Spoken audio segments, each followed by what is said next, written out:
Hello दोस्तों, कैसे हो आप सब। आशा करता हूँ कि सब अच्छे होंगे। तो चलिए आइए शुरू करते हैं आज की क्लास। और इस क्लास में हम यूटेट पेपर सेकंड सामाजिक अध्ययन एसएसटी के लिए दोस्तों मैराथन क्लास करने वाले हैं।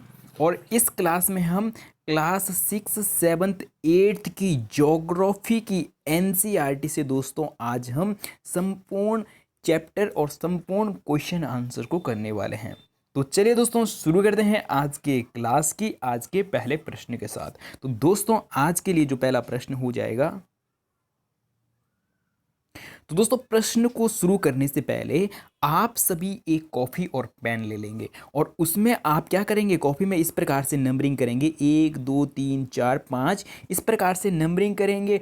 और जब हम प्रश्न नंबर 1 कर रहे हैं और मानो आपका प्रश्न नंबर 1, 2, 3 क्या हो जाता है, सही उत्तर हो जाता है, तो सही प्रश्न के आगे इस प्रकार से टिक लगाते जाएंगे।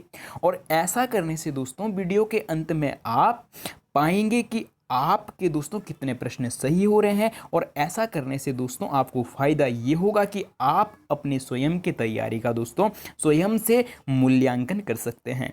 तो चलिए दोस्तों शुरू करते हैं आज की क्लास की आज के पहले प्रश्न के साथ। तो दोस्तों आज के लिए पहला प्रश्न है, किस ग्रह को पृथ्वी के जुड़वा ग्रह के नाम से जाना जाता है। तो दोस्तों हमें ऑप्शन दिए गए हैं बृहस्पति, शनि, शुक्र। और इसी प्रश्न को दोस्तों अगले प्रकार से किस प्रकार से पूछा जा सकता है, तो पूछा जा सकता है कि किस ग्रह को पृथ्वी की बहन के नाम से जाना जाता है। तो दोस्तों पृथ्वी का जुड़वा ग्रह और पृथ्वी की बहन के नाम से हम किस ग्रह को जानते हैं, तो इसका सही जवाब हो जाएगा दोस्तों ऑप्शन नंबर गो, शुक्र इसका सही उत्तर हो जाएगा। अब बात आती है कि शुक्र को पृथ्वी का जुड़वा ग्रह या पृथ्वी की बहन क्यों कहा जाता है, तो दोस्तों इसलिए कहा जाता है पृथ्वी का आकार, आकृति और घनत्व लगभग शुक्र के समान है। तो दोस्तों इसीलिए इसको पृथ्वी का जुड़वा ग्रह या पृथ्वी की बहन के नाम से जाना जाता है। अगला प्रश्न है दोस्तों, सूर्य से तीसरा सबसे नजदीक का ग्रह कौन सा है, शुक्र, पृथ्वी, बुध। तो दोस्तों अगर हम बात करते हैं ये सूर्य हो जाएगा और सूर्य के सबसे नजदीक का ग्रह दोस्तों कौन है, बुध, बुध के बाद शुक्र, शुक्र के बाद दोस्तों पृथ्वी। तो तीसरे नंबर का ग्रह कौन है दोस्तों, पृथ्वी। तो दोस्तों इस प्रश्न का सही उत्तर पृथ्वी हो जाएगा। तो चलिए दोस्तों हम बढ़ते हैं अगले प्रश्न की ओर। अगला जो दोस्तों प्रश्न है प्रश्न नंबर 3। तो दोस्तों प्रश्न है, सभी ग्रह सूर्य के चारों ओर किस प्रकार के पथ पर चक्कर लगाते हैं। हमें ऑप्शन दिए गए हैं वृत्ताकार पथ, आयताकार पथ और दीर्घवृत्ताकार पथ। तो दोस्तों अगर आप इन टॉपिकों पर डिटेल से वीडियो चाहते हैं तो उस वीडियो का लिंक मैं क्या है डिस्क्रिप्शन बॉक्स में दे दूंगा। और उसमें दोस्तों वर्ल्ड ज्योग्राफी या विश्व का भूगोल के नाम से 11 की लिस्ट बनाई गई है। और उसमें कितनी 11 वीडियो हैं, अगर आप उन 11 के 11 वीडियो को देख लेते हैं तो ये प्रश्न दोस्तों आप क्या आसानी से कर पाएंगे। ठीक है, तो चलिए दोस्तों बढ़ते हैं अगले प्रश्न की ओर। और अगर हम बात करते हैं प्रश्न नंबर 3, तो दोस्तों इसका सही उत्तर हो जाएगा कि सभी ग्रह सूर्य के चारों ओर दीर्घवृत्ताकार पथ पर क्या करते हैं, चक्कर लगाते हैं। तो चलिए दोस्तों बढ़ते हैं अगले प्रश्न की ओर। और अगला प्रश्न है प्रश्न नंबर 4, ध्रुव तारे से किस दिशा का ज्ञान होता है। तो दोस्तों ध्रुव तारे से किस दिशा का, दक्षिण, उत्तर और पूर्व दिशा। तो दोस्तों इस प्रश्न का सही जवाब हो जाएगा कि ध्रुव तारे से हमें उत्तर दिशा का ज्ञान होता है। बढ़ते हैं अगले प्रश्न की ओर। अगला प्रश्न है दोस्तों, प्रश्न के आकार को थोड़ा सा छोटा कर लेते हैं। ठीक है, प्रश्न नंबर 5, क्षुद्र ग्रह किन कक्षाओं के बीच पाए जाते हैं। तो ऑप्शन दिए गए हैं हमें शनि और बृहस्पति, और अगला है मंगल और बृहस्पति, और गौ है दोस्तों पृथ्वी एवं मंगल। तो दोस्तों इसका सही उत्तर हो जाएगा कि क्षुद्र ग्रह या क्षुद्र पट्टी मंगल और बृहस्पति ग्रहों के बीच पाई जाती है। तो चलिए दोस्तों बढ़ते हैं अगले प्रश्न की ओर। अगला जो दोस्तों प्रश्न है प्रश्न नंबर 6। तो दोस्तों प्रश्न है, प्रमुख यामोत्तर का मान होता है 90 डिग्री अक्षांश, 90 डिग्री अक्षांश, 90 डिग्री या 0 डिग्री या 60 डिग्री। तो दोस्तों अगर हम बात करें कि प्रमुख यामोत्तर किसे कहते हैं, तो दोस्तों ये ग्लोब है। और ग्लोब पर जो रेखा दोस्तों पृथ्वी को दो बराबर भागों, कौन से बराबर भागों या दो गोलार्धों, पूर्वी गोलार्ध और पश्चिमी गोलार्ध में बांटती है।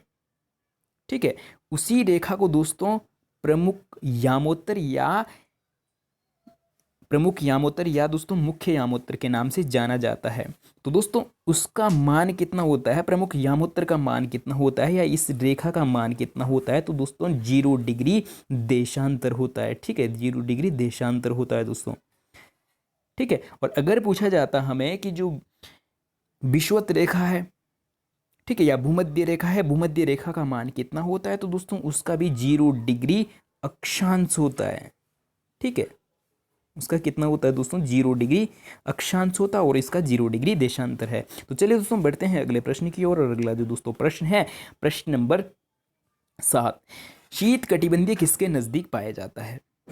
ठीक है, तो दोस्तों इन सब क्वेश्चनों को अगर आप चाहते हैं, डिटेल से चाहते हैं इन पर वीडियो, तो जो मैं इस डिस्क्रिप्शन बॉक्स में आपको लिंक डालूंगा, उन 11 के 11 वीडियो को देख लेंगे अगर आप, तो ये प्रश्न आपको बहुत बहुत आसान लगेंगे। तो दोस्तों इसीलिए मैं एक बार फिर से कह रहा हूँ कि उन 11 के 11 वीडियो को देख लें, वो आपको बहुत फ़ायदा करेगी यूटेट के लिए या अदर किसी भी एग्जाम के लिए। ठीक है दोस्तों, शीत कटिबंधीय किसके नज़दीक पाए जाते हैं, ध्रुव के नज़दीक पाए जाते हैं, विषुवत वृत्त के नज़दीक पाए जाते हैं या कर्क रेखा के नज़दीक पाए जाते हैं। तो दोस्तों ये भी उसमें बहुत डिटेल से समझाया गया। तो दोस्तों इस प्रश्न का सही जवाब हो जाएगा ऑप्शन नंबर खो इसका सही उत्तर हो जाएगा, शीत कटिबंधीय ध्रुवों के नज़दीक पाए जाते हैं। बढ़ते हैं दोस्तों अगले प्रश्न की ओर। और अगला जो दोस्तों प्रश्न है, देशांतर की कुल संख्या है। तो दोस्तों देशांतर की कुल संख्या कितनी हो जाएगी, 360 इसका सही उत्तर हो जाएगा। बढ़ते हैं दोस्तों अगले प्रश्न की ओर। अगला जो दोस्तों प्रश्न है, प्रश्न नंबर 9, दक्षिणी ध्रुव वृत्त स्थित है उत्तरी गोलार्ध में, दक्षिण गोलार्ध में और पूर्वी गोलार्ध में। तो दोस्तों दक्षिणी वृत्त किस में होगा, दक्षिण गोलार्ध में ही होगा। ठीक है, बढ़ते हैं अगले प्रश्न की ओर। अगला जो दोस्तों प्रश्न है कि ग्रिड जाल किसका जाल है। तो दोस्तों ग्रिड जाल किसका जाल होता है, अक्षांशों समांतर रेखाओं और देशांतरीय यामोत्तर का, और कर्क रेखा एवं मकर रेखा का, और उत्तरी ध्रुव एवं दक्षिणी ध्रुव का। तो दोस्तों इसका सही उत्तर हो जाएगा ऑप्शन नंबर को, इसका सही उत्तर हो जाएगा कि ग्रिड जाल। अगर हम इसको समझें, मैप में समझें, चित्र के माध्यम से समझना चाहें, तो दोस्तों ये वाली हो जाएगी अक्षांश रेखाएं। ठीक है, और ये वाली हो जाएगी दोस्तों देशांतर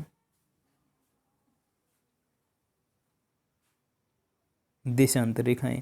तो दोस्तों अक्षांश रेखाएं और देशांतर रेखाओं के जो बीच का जाल है, ठीक है, जो दोस्तों ये बीच का जाल है, आप देख पा रहे होंगे जिसे मैं काले पेन से दिखा रहा हूं, तो अक्षांश रेखाओं और देशांतर रेखाओं के जो बीच का जाल है दोस्तों, इसे ही दोस्तों क्या कहा जाता है, ग्रिड जाल कहा जाता है। तो दोस्तों इसलिए इस प्रश्न का सही जवाब क्या हो जाएगा, ऑप्शन नंबर क सही उत्तर हो जाएगा। तो चलिए दोस्तों बढ़ते हैं अगले प्रश्न की ओर। अगला जो दोस्तों प्रश्न है, प्रश्न नंबर 11, और ये प्रश्न है कि मकर रेखा डैश डैश पर स्थित है। तो दोस्तों मकर रेखा कहाँ, दक्षिणी गोलार्ध में स्थित है। ठीक है, और अगला प्रश्न है दोस्तों, भारत का मानक यामोत्तर। तो दोस्तों भारत का मानक यामोत्तर कितना है, 82.5 डिग्री पूर्वी देशांतर है। और अगर दोस्तों हम बात करें प्रश्न नंबर 13, 0 डिग्री यामोत्तर को क्या कहते हैं दोस्तों, प्रधान यामोत्तर कहते हैं दोस्तों, ठीक है, के नाम से जाना जाता है। और प्रश्न नंबर 14 है दोस्तों, देशांतरों के बीच की दूरी डैश डैश की तरफ घटती है। तो दोस्तों जब हम भूमध्य रेखा से या विषुवत रेखा से ध्रुवों की ओर जाते हैं, तो दोस्तों विषुवत रेखा से ध्रुवों की ओर जाने पर क्या होता है, ध्रुवों की ओर जाने पर देशांतर रेखाओं की दूरी क्या होती है, घटती है। ठीक है, और प्रश्न नंबर 15 है दोस्तों, उत्तरी ध्रुव वृत्त डैश डैश गोलार्ध में स्थित है। तो दोस्तों उत्तरी ध्रुव वृत्त कहाँ होगा, तो दोस्तों उत्तरी गोलार्ध में होगा, उत्तरी गोलार्ध में होगा। ठीक है, तो चलिए दोस्तों बढ़ते हैं अगले प्रश्न की ओर। और अगला जो दोस्तों प्रश्न है, प्रश्न नंबर 16, बहुत इंपॉर्टेंट प्रश्न है। पृथ्वी की सूर्य के चारों ओर की गति को कहा जाता है। तो दोस्तों घूर्णन गति कहा जाता है, परिक्रमण गति कहा जाता है, या झुकाव कहा जाता है। तो दोस्तों जो ये सूर्य है और सूर्य के चारों ओर क्या कर रही है, पृथ्वी गति कर रही है। तो दोस्तों इस गति को हम क्या कहते हैं, परिक्रमण गति कहते हैं। और जब दोस्तों जैसे ये हमारी पृथ्वी है और हमारी पृथ्वी क्या है, अपने ही अक्ष पर क्या कर रही है, चक्कर लगा रही है, जहाँ पे स्थित है वहीं पे क्या कर रही है, चक्कर लगाती है। तो दोस्तों ऐसे गति को हम क्या कहते हैं, घूर्णन गति कहते हैं। और झुकाव का मतलब है दोस्तों जो हमारी पृथ्वी है, हमारी पृथ्वी अपने अक्ष पर कितना 23.5 डिग्री झुकी हुई है। तो चलिए दोस्तों बढ़ते हैं अगले प्रश्न की ओर और इस प्रश्न का सही जवाब खो हो जाएगा। ठीक है, ऑप्शन नंबर खो इस प्रश्न का सही जवाब हो जाएगा। बढ़ते हैं साथियों अगले प्रश्न की ओर और अगला प्रश्न है प्रश्न नंबर 17। सूर्य की सीधी किरणें विषुवत वृत्त पर किस दिन पड़ती है। तो दोस्तों हमें ऑप्शन दिया गया 21 मार्च और 21 जून और 22 दिसंबर। तो दोस्तों इस प्रश्न का सही जवाब हो जाएगा कि 21 मार्च और 23 सितंबर। 21 मार्च और 23 सितंबर को दोस्तों पृथ्वी की किरणें सीधी कहाँ पड़ती है, विषुवत रेखा पर पड़ती है और इसीलिए इसे विषुव भी कहा जाता है। ठीक है, और अगर दोस्तों हम बात करें कि 21 जून को पृथ्वी की किरणें सूर्य की किरणें पृथ्वी पर कहाँ सीधी पड़ती है, तो दोस्तों कर्क रेखा पर 21 जून को किस पे पड़ती है, कर्क रेखा। और दोस्तों अगर हम बात करें 22 दिसंबर तो दोस्तों 22 दिसंबर को सूर्य की किरणें सीधी कहाँ पड़ती है दोस्तों, मकर रेखा पर पड़ती है, मकर रेखा पर पड़ती है। तो चलिए दोस्तों बढ़ते हैं अगले प्रश्न की ओर और इस प्रश्न का सही जवाब ऑप्शन नंबर को 21 मार्च हो जाएगा। ठीक है, बढ़ते हैं साथियों अगले प्रश्न की ओर और अगला प्रश्न है प्रश्न नंबर 18। प्रश्न नंबर 18, गर्मी में क्रिसमस का पर्व कहाँ मनाया जाता है। तो दोस्तों गर्मियों में क्रिसमस का पर्व कहाँ मनाया जाता है, तो दोस्तों क्रिसमस का पर्व कब मनाया जाता है, तो 25 दिसंबर को मनाया जाता है। और 25 दिसंबर की बात करें दोस्तों तो 25 दिसंबर के समय हमारे यहाँ क्या होती है, ठंड होती है। ठीक है, और इसी प्रकार से जापान में भी उस समय क्या होती है, ठंड होती है। तो दोस्तों ऑस्ट्रेलिया में मनाया जाता है। ऑस्ट्रेलिया में इसलिए दोस्तों उस समय क्या होती है, गर्मी, क्योंकि ये दक्षिणी गोलार्ध में पड़ता है। तो चलिए दोस्तों बढ़ते हैं अगले प्रश्न की ओर और अगला प्रश्न दोस्तों प्रश्न नंबर 19, ऋतुओं में परिवर्तन पृथ्वी की किस गति के कारण होता है। तो दोस्तों हमें प्रश्न दिया गया है घूर्णन गति, परिक्रमण गति और गुरुत्वाकर्षण गति। ठीक है, तो दोस्तों गुरुत्वाकर्षण तो कोई गति नहीं होती है। ठीक है, ये तो क्या होता है, गुरुत्वाकर्षण बल होता है। तो दोस्तों अगर हम बात करें इस प्रश्न का सही जवाब का, तो दोस्तों इस प्रश्न का सही जवाब हो जाएगा ऑप्शन नंबर खो, परिक्रमण गति के कारण पृथ्वी पर दोस्तों क्या होता है, ऋतु परिवर्तन और दिन का जो दिन की अवधि है, दिन और रात की अवधि का बड़ा छोटा होना दोस्तों किसके कारण होता है, परिक्रमण गति के कारण होता है। और दोस्तों अगला प्रश्न पूछा जाता है कि जो पृथ्वी पर दिन और रात है, पृथ्वी पर दिन और रात का होना, एक तो प्रश्न आता है दोस्तों पृथ्वी पर दिन और रात की अवधि में परिवर्तन, मतलब कभी दिन बड़े होते हैं कभी दिन छोटे होते हैं। अगर ऐसा है ये प्रश्न कि पृथ्वी पर बड़े दिन और छोटी रातें होने का कारण क्या है, तो परिक्रमण गति है। और अगर दोस्तों प्रश्न आए कि पृथ्वी पर दिन और रात होने के लिए कौन सी गति उत्तरदायी है, तो दोस्तों घूर्णन गति के कारण पृथ्वी पर दिन और रात होते हैं। तो चलिए दोस्तों बढ़ते हैं अगले प्रश्न की ओर और ये सब उन क्लासों में मैंने बहुत डिटेल से समझाया गया है, तो इसलिए आप उन क्लासों को ज़रूर देखें जिसका डिस्क्रिप्शन में मैं लिंक डाल दूंगा। अगला प्रश्न है दोस्तों प्रश्न नंबर 20। तो दोस्तों प्रश्न है एक लीप वर्ष में दिन की संख्या। तो दोस्तों एक लीप वर्ष में दिन की संख्या कितनी होती है, 366 होती है। और अगर हम सामान्य वर्ष की बात करते हैं तो दोस्तों सामान्य वर्ष में दिन कितने होते हैं, 365 होते हैं। और अगला प्रश्न है दोस्तों पृथ्वी की प्रतिदिन की गति को, तो दोस्तों पृथ्वी की प्रतिदिन की गति को क्या कहते हैं, घूर्णन गति भी कह सकते हैं या दैनिक गति भी। ठीक है, घूर्णन गति, घूर्णन गति या दैनिक गति। और अगला प्रश्न है साथियों पृथ्वी सूर्य के चारों ओर डैश डैश कक्षा में घूमती है। तो दोस्तों हमारी पृथ्वी सूर्य के चारों ओर पश्चिम से पूरब दिशा में घूमती है। तो दोस्तों पश्चिम से पूरब दिशा क्या करती है दोस्तों, हमारी पृथ्वी क्या करती है, पश्चिम से पूरब दिशा में सूर्य के चारों ओर घूमती है। अगला प्रश्न है दोस्तों प्रश्न नंबर 21 जून को सूर्य की किरणें कहाँ सीधी पड़ती है। तो दोस्तों अभी ऊपर जाना हमने कि 21 जून को कहाँ, कर्क रेखा पर सीधी पड़ती है। और अगला प्रश्न है दोस्तों, डैश डैश ऋतु में दिन छोटे होते हैं। तो दोस्तों कौन सी ऋतु में दिन छोटे होते हैं? तो शीत ऋतु में दिन क्या होते हैं? छोटे होते हैं। बढ़ते हैं दोस्तों अगले प्रश्न की ओर। और अगला जो दोस्तों प्रश्न हो जाएगा प्रश्न नंबर 26।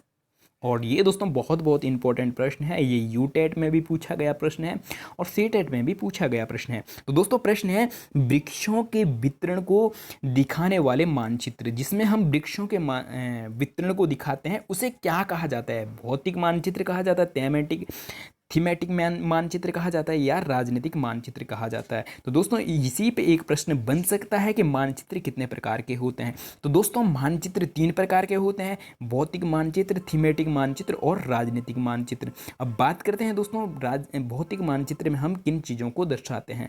दोस्तों भौतिक मानचित्र में हम पर्वत हो गया, पहाड़ हो गया और झरने हो गया, ठीक है, इस प्रकार की चीज़ों को हम भौतिक मानचित्र में दिखाते हैं।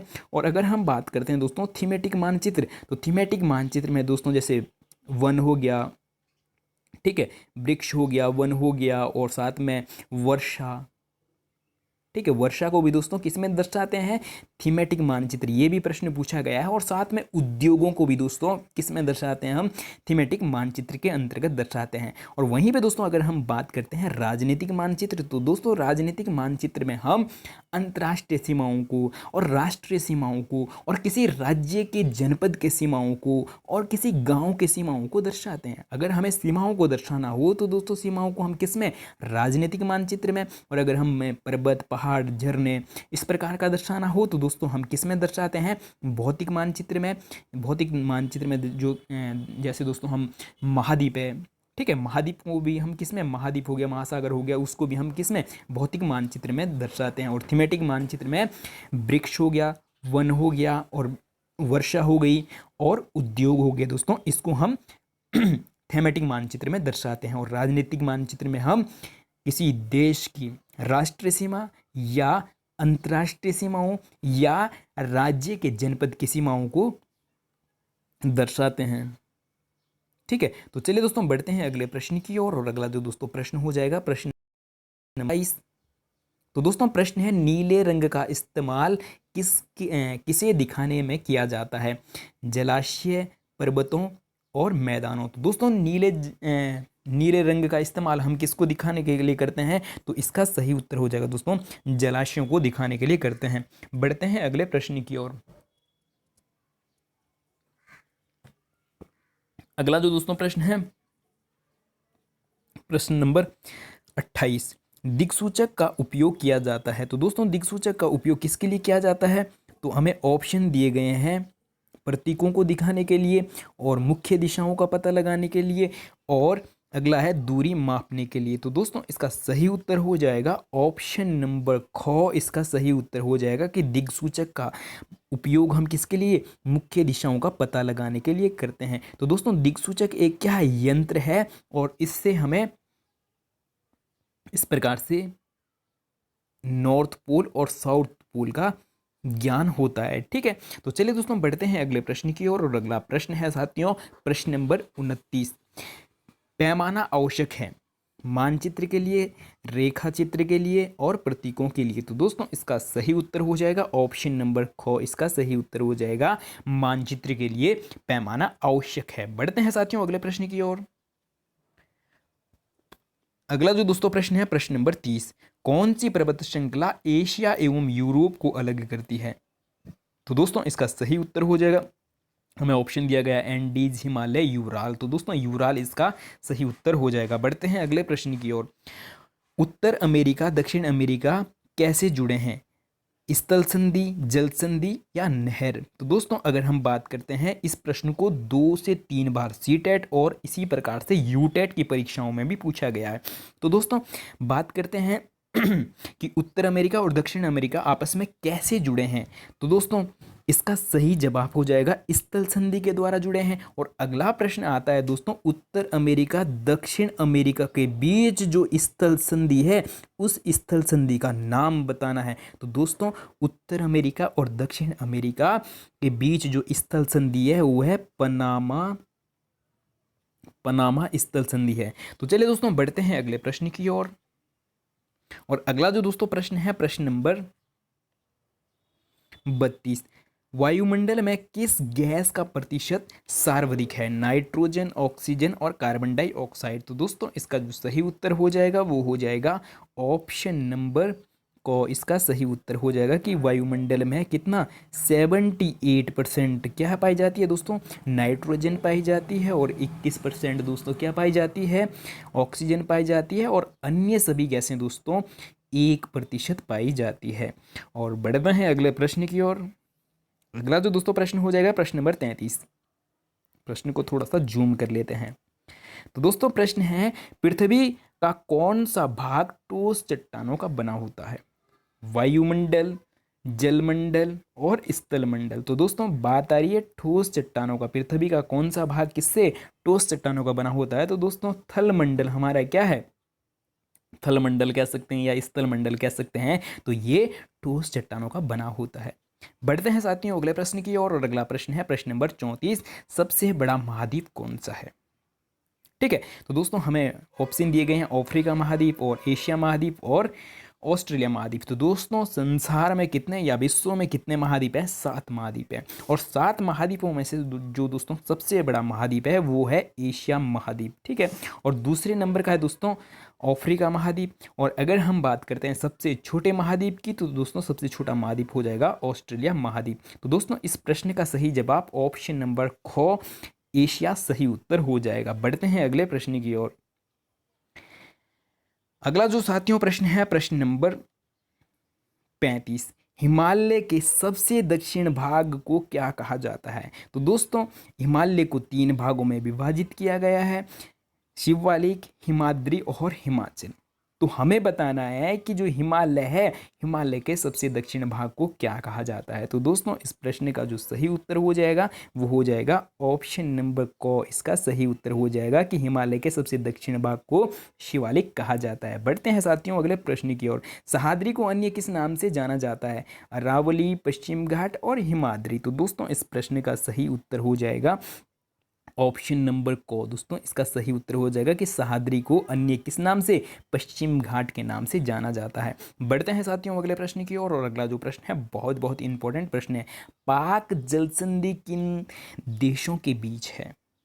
तो दोस्तों हमें ऑप्शन दिया गया है श्रीलंका मालदीव, भारत श्रीलंका और भारत मालदीव, और अगला ऑप्शन आपको पेपर में दिया जा सकता है कि भारत और पाकिस्तान।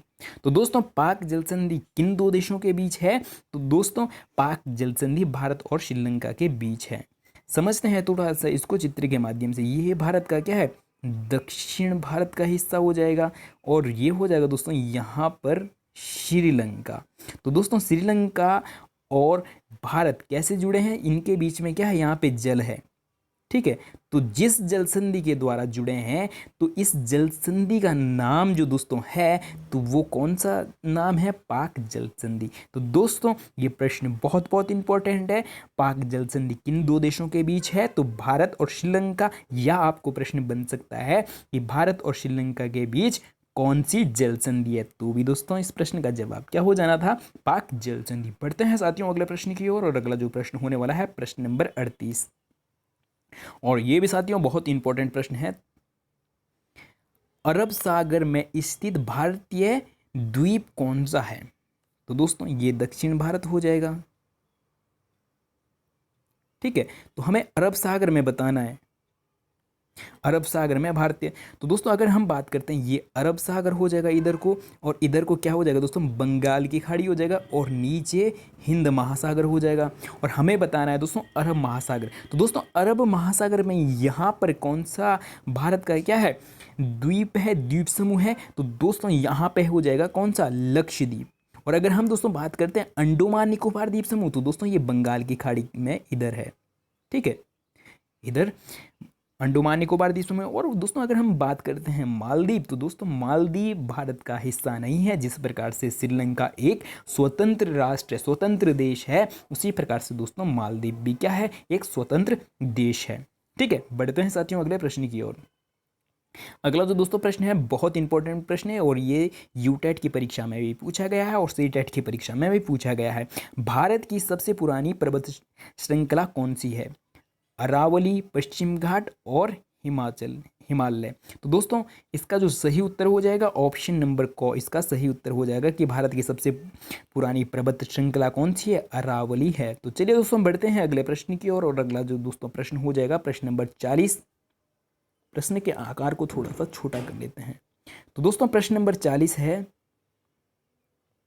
भारत का क्षेत्रफल है। तो दोस्तों अगर हम बात करते हैं एनसीईआरटी क्लास 6, तो दोस्तों एनसीईआरटी क्लास 6 में भारत का जो क्षेत्रफल दिया गया है वो दिया गया है 32.8 लाख वर्ग किलोमीटर दिया गया है, ठीक है। और अगर दोस्तों हम एग्जैक्ट क्षेत्रफल की बात करते हैं तो 32,87,263 वर्ग किलोमीटर भारत का एग्जैक्ट क्षेत्रफल हो जाएगा। और दोस्तों प्रश्न नंबर 41 है, महान हिमालय को डैश डैश के नाम से जाना जाता है। तो दोस्तों महान हिमालय को अन्य किस नाम से जाना जाता है, तो दोस्तों बृहद हिमालय के नाम से जाना जाता है। बढ़ते हैं साथियों अगले प्रश्न की ओर, नर्मदा नदी डैश डैश सागर में मिलती है। तो दोस्तों नर्मदा नदी कौन से, अरब सागर में मिलती है, ठीक है। और बढ़ते हैं अगले प्रश्न की ओर, और अगला प्रश्न है, डैश डैश भारत के लगभग मध्य भाग से होकर गुजरने वाली अक्षांश रेखा। तो दोस्तों ऐसी कौन सी रेखा है जो भारत के लगभग बीचों बीच होकर गुजरती है, तो दोस्तों कर्क रेखा, ठीक है। और कर्क रेखा कौन से गोलार्ध में है, तो दोस्तों उत्तरी गोलार्ध में है। चलिए बढ़ते हैं अगले प्रश्न की ओर। अगला जो दोस्तों हमें दिया गया है, यहाँ पे हमें केंद्र शासित प्रदेश दिए गए हैं। तो दोस्तों अगर हम बात करें कि केंद्र शासित प्रदेश वर्तमान में भारत में कितने राज्य और कितने केंद्र शासित प्रदेश हैं, इस प्रकार से भी प्रश्न पूछा जाता है। तो दोस्तों वर्तमान में भारत में 28 राज्य और 8 केंद्र शासित प्रदेश हैं, ठीक है। तो दोस्तों जो 8 केंद्र शासित प्रदेश है, उन 8 केंद्र शासित प्रदेशों की राजधानियों को हम जानने वाले हैं। तो अगर हम बात करें अंडमान और निकोबार की राजधानी, तो दोस्तों पोर्ट ब्लेयर हो जाएगी। और चंडीगढ़ की राजधानी दोस्तों चंडीगढ़। और दादर एवं नगर हवेली, दमन और दीव। तो दोस्तों 2020 से पहले ये 2 अलग अलग केंद्र शासित प्रदेश थे, लेकिन 26 जनवरी 2020 को दादर नगर हवेली और दमन द्वीप को एक ही केंद्र शासित बना दिया गया है, और इसकी राजधानी कहाँ है दोस्तों, दमन है। और जो दोस्तों लक्षद्वीप है, लक्षद्वीप की राजधानी दोस्तों करावती है। और पुडुचेरी की राजधानी दोस्तों पुडुचेरी है। और राष्ट्रीय राजधानी दिल्ली की राजधानी दोस्तों दिल्ली है। और जम्मू एवं कश्मीर की राजधानी दोस्तों श्रीनगर है। और लद्दाख की राजधानी दोस्तों लेह है। इस प्रकार का प्रश्न भी आपसे यूटेट परीक्षा में पूछा जाता है, ठीक है। तो चलिए दोस्तों बढ़ते हैं अगले प्रश्न की ओर, और अगला जो दोस्तों प्रश्न हो जाएगा प्रश्न नंबर 44। तो साथियों प्रश्न है,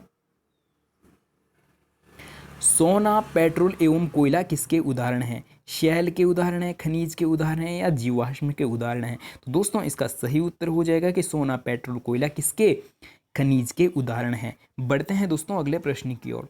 अगला जो दोस्तों प्रश्न है प्रश्न नंबर 45, शैल जिसमें जीवाश्म होते हैं। तो दोस्तों ऐसी कौन सी शैल है जिसमें जीवाश्म होते हैं, अवसादी शैल, कायांतरित शैल और आग्नेय शैल। तो दोस्तों इसका सही उत्तर ऑप्शन नंबर फर्स्ट हो जाएगा कि अवसादी शैल में क्या होते हैं दोस्तों, जीवाश्म पाए जाते हैं। तो दोस्तों बढ़ते हैं अगले प्रश्न की ओर, और अगला प्रश्न हो जाएगा प्रश्न नंबर 46, पृथ्वी की सबसे पतली परत, परपट्टी, मेटल, क्रोड। तो दोस्तों जो हमारी पृथ्वी है, पृथ्वी की 3 प्रमुख परतें हैं। तो उनमें से दोस्तों हमें सबसे पतली परत को बताना है कि सबसे पतली परत कौन सी पाई जाती है। तो दोस्तों इसका सही उत्तर हो जाएगा कि सबसे पतली परत कौन सी है, परपट्टी होती है। तो चलिए दोस्तों बढ़ते हैं अगले प्रश्न की ओर, और अगला जो दोस्तों प्रश्न हो जाएगा प्रश्न नंबर 47। प्रश्न के आकार को हल्का सा छोटा कर लेते हैं। तो दोस्तों प्रश्न नंबर 47 है, इनमें से कौन सी समुद्री तरंग की विशेषता नहीं है। तो दोस्तों हमें दिया गया है शैल, किनारा और समुद्र गुफा। तो दोस्तों इसका सही जवाब ऑप्शन नंबर फर्स्ट हो जाएगा, शैल क्या है, समुद्री तरंग की विशेषता नहीं है।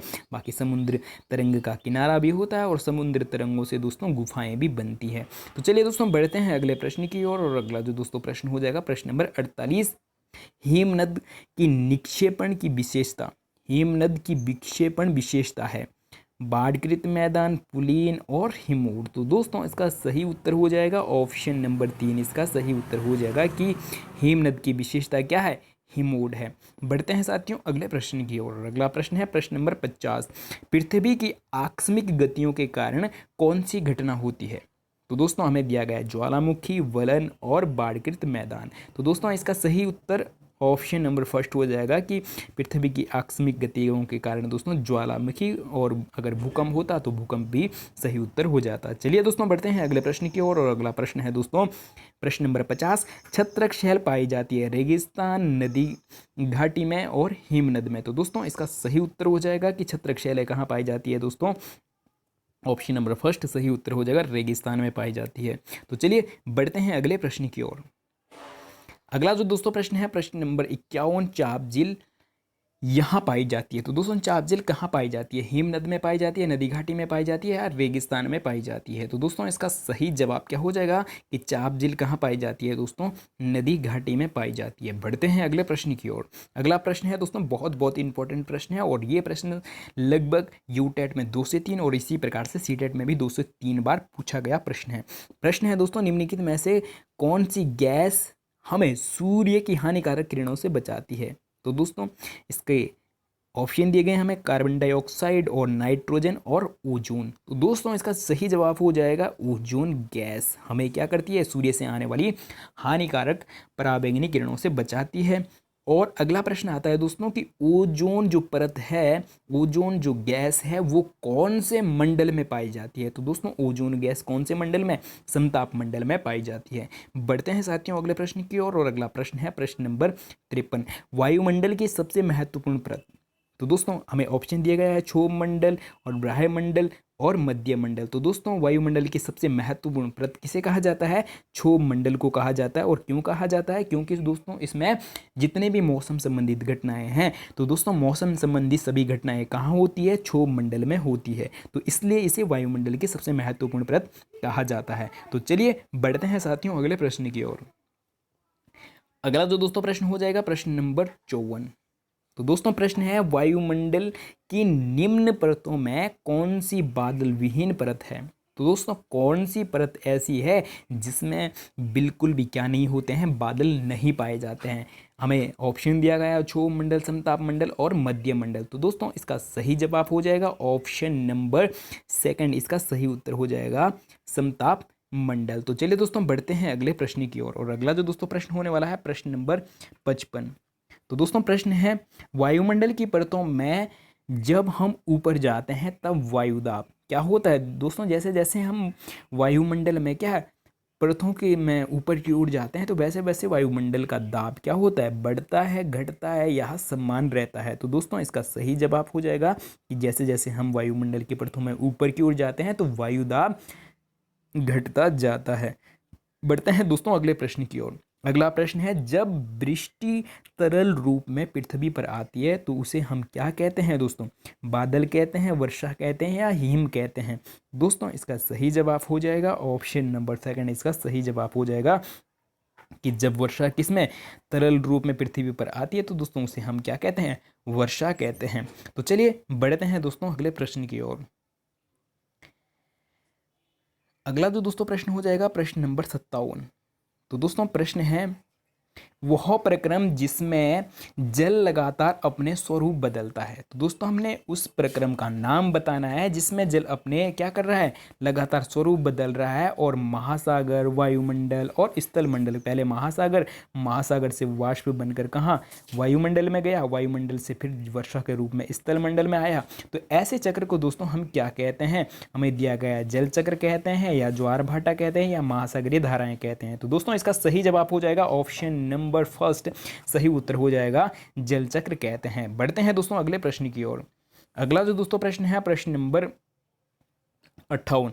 सामान्य तो गर्म महासागरीय धाराएं उत्पन्न होती है। तो दोस्तों जो गर्म महासागरीय धाराएं उत्पन्न होती है वो कहाँ से होती है, ध्रुवों के निकट से या भूमध्य रेखा के निकट से या दोनों में से कोई नहीं। तो दोस्तों इसका जो सही उत्तर हो जाएगा वो हो जाएगा कि जो गर्म धाराएं वो कहाँ से उत्पन्न होती है, गर्म महासागरीय धाराएं उत्पन्न होती है भूमध्य रेखा के निकट से उत्पन्न होती है। तो चलिए दोस्तों बढ़ते हैं अगले प्रश्न की ओर, और अगला प्रश्न है दिन में 2 बार नियम से महासागरीय जल का उठना एवं गिरना कहलाता है, ज्वार भाटा कहलाता है या महासागरीय धाराएं कहलाता है या तरंगे कहलाता है। तो दोस्तों जो दिन में 2 बार महासागरीय धाराएं क्या उठती है और नीचे गिरती है, तो दोस्तों उसे हम क्या कहते हैं, ज्वार भाटा कहते हैं। तो चलिए दोस्तों बढ़ते हैं अगले प्रश्न की ओर। अगला जो साथियों प्रश्न है प्रश्न नंबर 60। टूकन क्या है, पक्षी है, पशु है और पसले हैं। तो दोस्तों इसका सही जवाब हो जाएगा टूकन क्या है, एक प्रकार का पक्षी है, ठीक है। और इसकी लंबी चोंच और जो इसका सिर होता है वो कैसे रंग का होता है दोस्तों, पीले रंग का होता है। बढ़ते हैं अगले प्रश्न की ओर। और अगला जो दोस्तों प्रश्न है, मैनियाक कहाँ का प्रमुख भोजन है। तो दोस्तों मैनियाक कहाँ का प्रमुख भोजन है, और ये जिस प्रकार से हमारे यहाँ आलू जमीन के अंदर पाए जाते हैं उसी प्रकार से मैनियाक भी जमीन के अंदर पाया जाता है। और कहाँ का प्रमुख भोजन है, गंगा बेसिन या अफ्रीका या अमेजन। तो दोस्तों इसका जो सही उत्तर हो जाएगा वो हो जाएगा ऑप्शन नंबर 3 दोस्तों, इसका सही उत्तर हो जाएगा। ये कहाँ का प्रमुख भोजन है, अमेजन का प्रमुख भोजन है। बढ़ते हैं साथियों अगले प्रश्न की ओर। और अगला प्रश्न है दोस्तों, कलकत्ता किस नदी के तट पर है, ऑरेंज, हुंगली या भागीरथी। तो दोस्तों इसका सही जवाब हो जाएगा हुंगली नदी। और अगर हम बात करते हैं दोस्तों ऑरेंज, तो दोस्तों ये अफ्रीका महाद्वीप की बेल्ट क्षेत्र को सिंचित करने वाली नदी है दोस्तों। तो चलिए बढ़ते हैं अगले प्रश्न की ओर। और अगला प्रश्न है दोस्तों प्रश्न नंबर 63। देवदार एवं फर किस प्रकार है, किसके प्रकार है, देवदार वो फर किसके प्रकार है दोस्तों, शंकुधारी वन के हैं या पर्णपाती वन के हैं या छूप के हैं।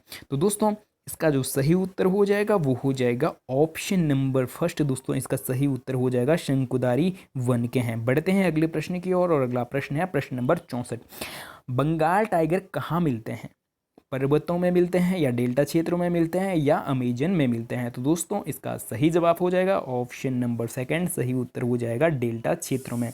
और जो दोस्तों कौन सा सुंदरवन का डेल्टा है वो बंगाल टाइगर का प्राकृतिक आवास माना जाता है। तो चलिए बढ़ते हैं अगले प्रश्न की ओर। और अगला जो दोस्तों प्रश्न हो जाएगा प्रश्न नंबर 65।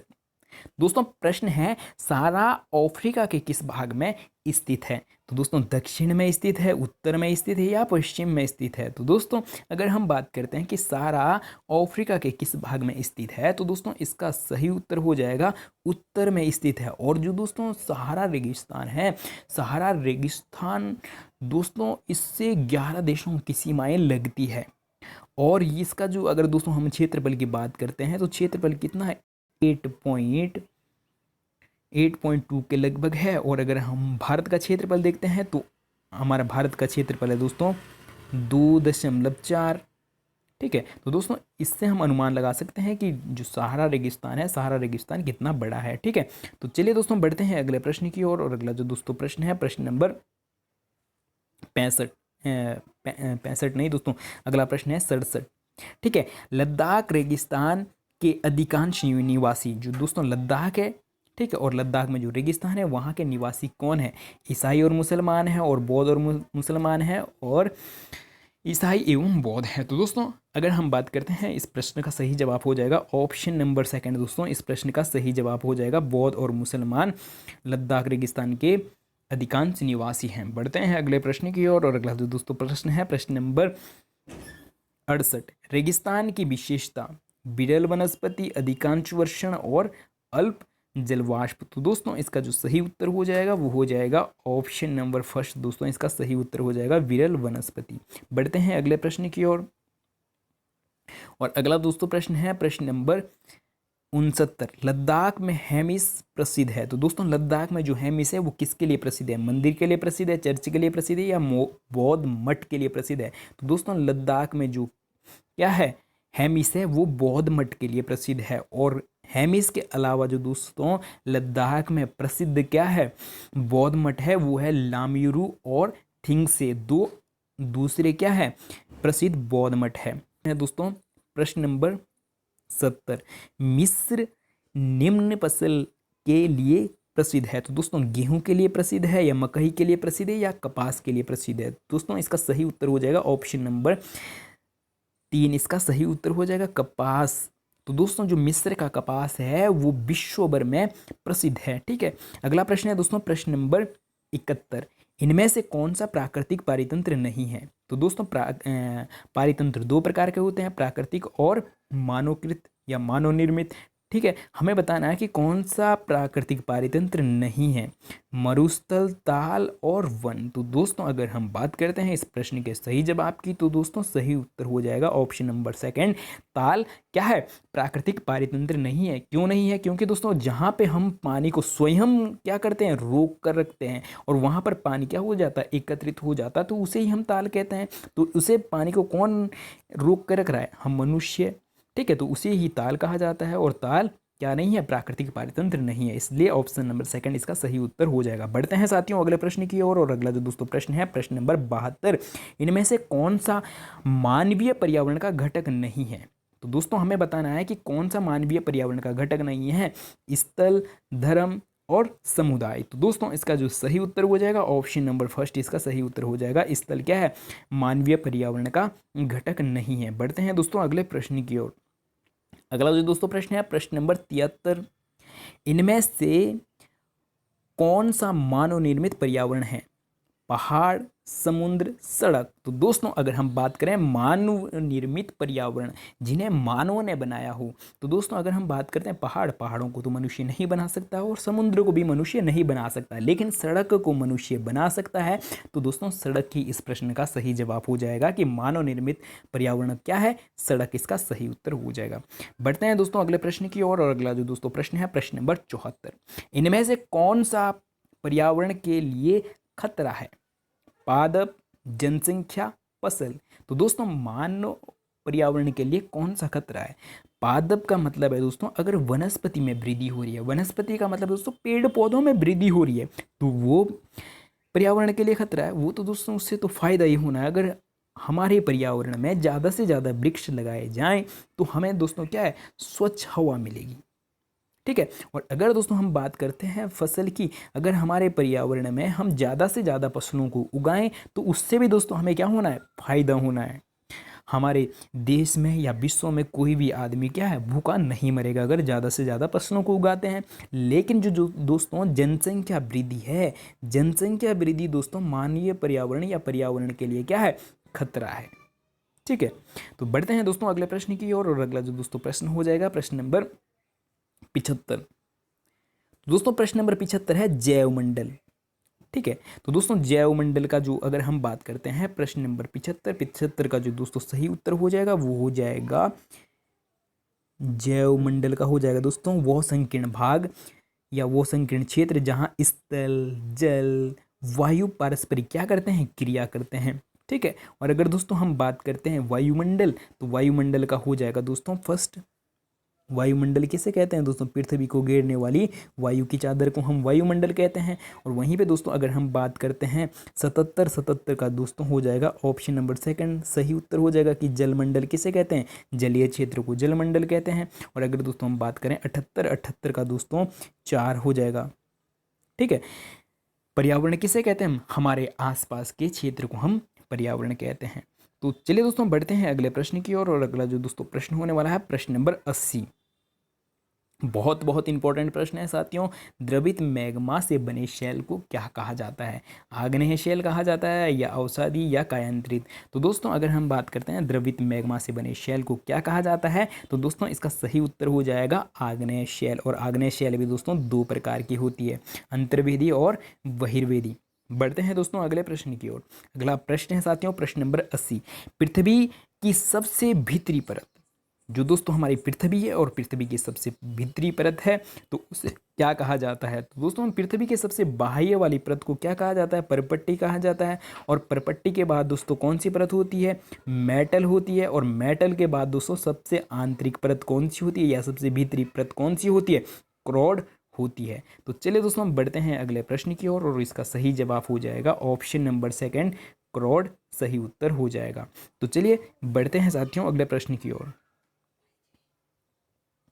अगला जो दोस्तों प्रश्न है प्रश्न नंबर 80। निम्नलिखित में से कौन सा साधन को निर्धारित नहीं किया जा सकता। निम्नलिखित में से कौन से साधन को क्या निर्धारित किया नहीं जा सकता? उपयोगिता, मूल्य और मात्रा। तो दोस्तों अगर हम बात करते हैं इसका सही जवाब की, तो ऑप्शन नंबर क्या हो जाएगा? सही उत्तर हो जाएगा।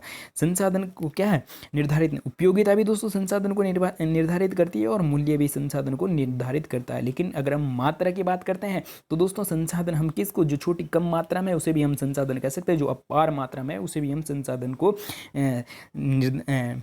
क्या कर सकते हैं, निर्धारित कर सकते हैं। वो भी कम वाला भी संसाधन है और अधिक मात्रा वाला भी संसाधन, तो ये संसाधन की मात्रा को निर्धारित नहीं करता है। ठीक है, इसका इसलिए ऑप्शन नंबर गो इसका सही उत्तर हो जाएगा। बढ़ते हैं दोस्तों अगले प्रश्न की ओर, और अगला प्रश्न है प्रश्न नंबर 82। निम्नलिखित में से कौन सा मानव निर्मित संसाधन है? हमें ऑप्शन दिया गया है कैंसर उपचार की औषधियाँ और झरने का जल और उष्णकटिबंधीय वन। तो दोस्तों हमें बताना है कि मानव निर्मित संसाधन। तो दोस्तों हम मानव क्या कर सकते हैं, कैंसर उपचार की औषधियाँ बना सकते हैं, ना ही हम क्या कर सकते हैं, झरना और उष्णकटिबंधीय वन को। ठीक है, इसलिए ऑप्शन नंबर को इसका सही उत्तर हो जाएगा। बढ़ते हैं साथियों अगले प्रश्न की ओर। अगला जो दोस्तों प्रश्न है प्रश्न नंबर 83, कथन पूरा करें। तो दोस्तों हमें क्या करना है, कथन को पूरा करना है। और नवीकरणीय संसाधन डैश डैश होते हैं। तो दोस्तों संसाधन दो प्रकार के, एक नवीकरणीय एक अनवीकरणीय। तो दोस्तों पहले हम समझते हैं नवीकरणीय संसाधन। नवीकरणीय संसाधन ऐसे संसाधन होते हैं जिनका उपयोग हम एक बार करने पर उन्हें दोबारा से दोस्तों हम जल्दी से उपयोग में ला सकते हैं। लेकिन अनवीकरणीय संसाधन ऐसे संसाधन होते हैं दोस्तों जिनका एक बार उपयोग करने पर उनको दोबारा उपयोग में लाने के लिए लाखों वर्ष का समय लग जाता है। तो दोस्तों हमें बताना है कि अनवीकरणीय संसाधन डैश डैश है। तो दोस्तों इस प्रश्न का सही जवाब हो जाएगा ऑप्शन नंबर को सही उत्तर हो जाएगा कि सीमित भंडार वाले, जिनका भंडार सीमित है कि एक बार खत्म हो जाते हैं तो दोबारा प्रयोग में लाने के लिए लाखों वर्ष का समय लग जाता है। इसलिए ऑप्शन नंबर को सही उत्तर हो जाएगा। बढ़ते हैं साथियों अगले प्रश्न की ओर। और अगर दोस्तों हम बात करते हैं प्रश्न नंबर 84, अगला प्रश्न है, ठीक है, निम्नलिखित में से कौन सा कारक मृदा निर्माण का नहीं है? तो दोस्तों कौन सा ऐसा कारक है जो मृदा निर्माण का कारक नहीं है? हमें ऑप्शन दिए गए हैं समय और मृदा गठन और जैव पदार्थ। तो दोस्तों इसका सही उत्तर हो जाएगा ऑप्शन नंबर को इसका सही उत्तर हो जाएगा कि जो मृदा का गठन है ये मृदा निर्माण का कारक नहीं है। बढ़ते हैं साथियों अगले प्रश्न की ओर। अगला जो दोस्तों प्रश्न है प्रश्न को थोड़ा सा छोटा कर लेते हैं। अगला दोस्तों प्रश्न है प्रश्न नंबर 85, निम्नलिखित में से कौन सी विधि तीव्र ढाल पर मृदा अपरदन को रोकने के लिए सर्वाधिक उपयुक्त है? ठीक है, तो दोस्तों रक्षक मेखलाएं, मल्चिंग और वेदिका कृषि। तो दोस्तों अगर हम बात करते हैं रक्षक मेखलाएं, तो रक्षक मेखलाओं का प्रयोग दोस्तों हम कहाँ करते हैं, तटीय क्षेत्र में जो दोस्तों हम क्या करते हैं, वृक्षों को लगाते हैं, कतार में वृक्षों को लगाते हैं। तो दोस्तों उससे क्या है, मृदा अपरदन को रोका जाता है। मल्चिंग कहेंगे दोस्तों जब हम क्या करते हैं, जो वृक्ष है वृक्ष के ऊपर दोस्तों हम क्या डालते हैं, पराल डालते हैं उसे। और अगर हम बात करते हैं दोस्तों इस प्रश्न के सही जवाब की, तो दोस्तों इस प्रश्न का जो सही जवाब हो जाएगा ऑप्शन नंबर गो इसका सही जवाब हो जाएगा वैदिक कृषि। बढ़ते हैं अगले प्रश्न की ओर। अगला जो दोस्तों प्रश्न है प्रश्न नंबर 86, निम्नलिखित में से कौन सा प्राकृतिक के संरक्षण के अनुकूल नहीं है? प्रकृति के संरक्षण के अनुकूल नहीं है। तो दोस्तों हमें बताना है कि कौन सा प्रकृति के संरक्षण के अनुकूल नहीं है। तो दोस्तों यहाँ पे दिया गया ऑप्शन नंबर को है बल्ब को बंद कर देना चाहिए जब आवश्यकता ना हो। तो दोस्तों अगर हम बल्ब को तब बंद कर देते हैं जब हमें उसकी आवश्यकता नहीं है, तो दोस्तों ये तो प्राकृतिक संरक्षण के अनुकूल है। ये सही बात है भैया, बिजली को बचाओ। और अगला है दोस्तों नल को उपयोग के बाद तुरंत बंद कर देना चाहिए। बिल्कुल सही बात है दोस्तों, ये भी प्रकृति संरक्षण के अनुकूल है कि जब हमें जल की आवश्यकता नहीं है तो नल को बंद कर देना चाहिए। और ऑप्शन नंबर गो है दोस्तों खरीदारी के बाद पॉलीपैक को नष्ट कर देना चाहिए। तो दोस्तों अगर हम खरीदारी के बाद पॉलीपैक को या पॉलीथीन को क्या कर देते हैं, नष्ट कर देते हैं, तो दोस्तों उससे क्या हो सकता है, वायु प्रदूषण हो सकता है। और यही दोस्तों प्रकृति के संरक्षण के अनुकूल नहीं है। तो दोस्तों जब नहीं है तो इसीलिए ऑप्शन नंबर गो ये सही उत्तर हो जाएगा। बढ़ते हैं दोस्तों अगले प्रश्न की ओर। अगला जो दोस्तों प्रश्न है प्रश्न नंबर 87, उद्यान कृषि का अर्थ है गेहूं उगाना, आदिम कृषि और फसलों व सब्जियों को उगाना। तो दोस्तों उद्यान कृषि का मतलब हो जाएगा ऑप्शन नंबर गौ, सही उत्तर हो जाएगा फलों फूलों व सब्जियों को उगाना। बढ़ते हैं अगले प्रश्न की ओर। अगला जो दोस्तों प्रश्न है प्रश्न नंबर 88, सुनहरा रेशा से अभिप्राय है। तो दोस्तों सुनहरे रेशे से अभिप्राय क्या है? चाय, कपास और पटसन। तो दोस्तों इसका सही उत्तर हो जाएगा ऑप्शन नंबर गौ, सही उत्तर हो जाएगा। सुनहरे रेशा से अभिप्राय का मतलब है दोस्तों पटसन से हैं। बढ़ते हैं अगले प्रश्न की ओर और अगला प्रश्न है साथियों प्रश्न नंबर 89।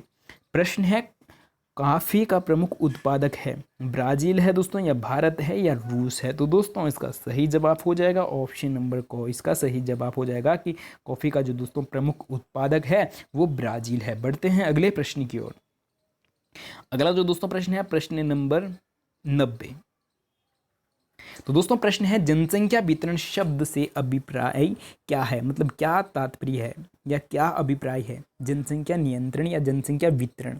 तो दोस्तों ऑप्शन नंबर को दिया गया है किसी विशिष्ट क्षेत्र में समय के साथ जनसंख्या में किस प्रकार परिवर्तन होता है। और अगला है दोस्तों किसी विशिष्ट क्षेत्र में जन्म लेने वाले लोगों की संख्या के संदर्भ में मृत्यु प्राप्त करने वाले लोगों की संख्या। और ऑप्शन नंबर गो है किसी दिए हुए क्षेत्र में लोग किस रूप में वितरित हैं। तो दोस्तों इसका सही जवाब हो जाएगा ऑप्शन नंबर को, सही उत्तर हो जाएगा कि जनसंख्या वितरण से क्या तात्पर्य है। तो दोस्तों किसी विशिष्ट क्षेत्र में समय के साथ जनसंख्या में किस प्रकार परिवर्तन होता है। बढ़ते हैं दोस्तों अगले प्रश्न की ओर और ये बहुत इंपॉर्टेंट प्रश्न है। वे तीन मुख्य कारक कौन से हैं जिनसे जनसंख्या में परिवर्तन होता है। ऑप्शन नंबर को दिया गया है जन्म मृत्यु विवाह, और खो दिया गया है जन्म मृत्यु प्रवास, और गो दिया गया है जन्म मृत्यु और जीवन प्रत्याशा। तो दोस्तों इसका जो सही उत्तर हो जाएगा वो हो जाएगा ऑप्शन नंबर खो। दोस्तों इसका सही उत्तर हो जाएगा जन्म मृत्यु और प्रवास। ठीक है, ये जनसंख्या वितरण के या जनसंख्या में परिवर्तन के क्या है, तीन प्रमुख कारक है। बढ़ते हैं दोस्तों अगले प्रश्न की ओर और अगला जो दोस्तों प्रश्न है प्रश्न नंबर 92। तो दोस्तों प्रश्न है 1999 में विश्व की जनसंख्या हो गई थी कितना, 1 अरब, 3 अरब, 6 अरब। तो दोस्तों इसका सही जवाब हो जाएगा ऑप्शन नंबर गो, सही उत्तर हो जाएगा 6 अरब। बढ़ते हैं दोस्तों अगले प्रश्न की ओर और अगला जो दोस्तों प्रश्न है ये आज के लिए अंतिम प्रश्न हो जाएगा। तो दोस्तों अंतिम प्रश्न को करने से पहले अगर आप हमारे सारथी कोचिंग सेंटर में पहली बार हो तो चैनल को सब्सक्राइब और वीडियो को ज़्यादा से ज़्यादा अपने दोस्तों तक शेयर करना ना भूलें। अगर आप इस प्रकार की और वीडियो हमारे साथ देखना चाहते हैं तो दोस्तों चैनल को सब्सक्राइब करना है और वीडियो को लाइक करना है। और अगर आप ये PDF चाहते हैं तो इस PDF को पाने के लिए दोस्तों आपको हमारे सारथी कोचिंग सेंटर के टेलीग्राम चैनल को दोस्तों टेलीग्राम चैनल को ज्वाइन करना है। और अगर आप हमारे सारथी कोचिंग सेंटर के टेलीग्राम चैनल को ज्वाइन नहीं कर सकते हैं, बहुत सारे मित्र ऐसे होते हैं जो टेलीग्राम को नहीं चलाते हैं, ठीक है, तो दोस्तो't आपको क्या करना है, हमारे 9808936634 लास्ट में दोस्तों क्या है 34 है, 6634 वाले व्हाट्सएप नंबर पे दोस्तों आपको UTET के नाम से क्या करना है, मैसेज करना है। तो ये PDF या प्रीवियस ईयर के क्वेश्चन पेपर आपको वहाँ पे अवेलेबल करा दिए जाएंगे, ठीक है। तो या तो आप हमारे टेलीग्राम चैनल से जुड़ें सारथी कोचिंग सेंटर, उस टेलीग्राम का लिंक भी इस वीडियो के डिस्क्रिप्शन बॉक्स में मिल जाएगा, और या आप हमारे इस व्हाट्सएप नंबर पे क्या कर सकते हैं, मैसेज कर सकते हैं। तो वहाँ पे भी आपको UTET के प्रीवियस ईयर क्वेश्चन पेपर और इस प्रकार के मॉक टेस्ट आपको मिल जाएंगे, ठीक है। तो चलिए दोस्तों करते हैं आज के लिए अंतिम प्रश्न, और अंतिम प्रश्न है दोस्तों जनसंख्या पिरामिड क्या है। और ये प्रश्न दोस्तों बहुत इंपॉर्टेंट है, 2 से 3 बार CTET में पूछा गया है और इसी प्रकार से UTET में भी पूछा गया है। जनसंख्या का आयु लिंग संगठन का आलेख्य निरूपण है, और खो है जब किसी क्षेत्र का जनसंख्या घनत्व इतना बढ़ जाता है कि लोग ऊंची इमारत में रहते हैं। और गौ है दोस्तों बड़े नगरीय क्षेत्रों में जनसंख्या वितरण का प्रतिरूप। तो दोस्तों अगर हम बात करते हैं इस प्रश्न के सही उत्तर की, तो दोस्तों इस प्रश्न का सही उत्तर हो जाएगा ऑप्शन नंबर को, इसका सही उत्तर हो जाएगा। तो दोस्तों वीडियो में पूरा बने रहने के लिए बहुत बहुत धन्यवाद, और इस प्रकार की और वीडियो जानने के लिए हमारे चैनल को सब्सक्राइब, वीडियो को लाइक और साथ में टेलीग्राम चैनल को ज्वाइन, और वीडियो को अपने दोस्तों के साथ शेयर करना ना भूलें। तो चलिए आज के लिए इतना ही, मिलते हैं जल्दी ही इस प्रकार की नेक्स्ट वीडियो में।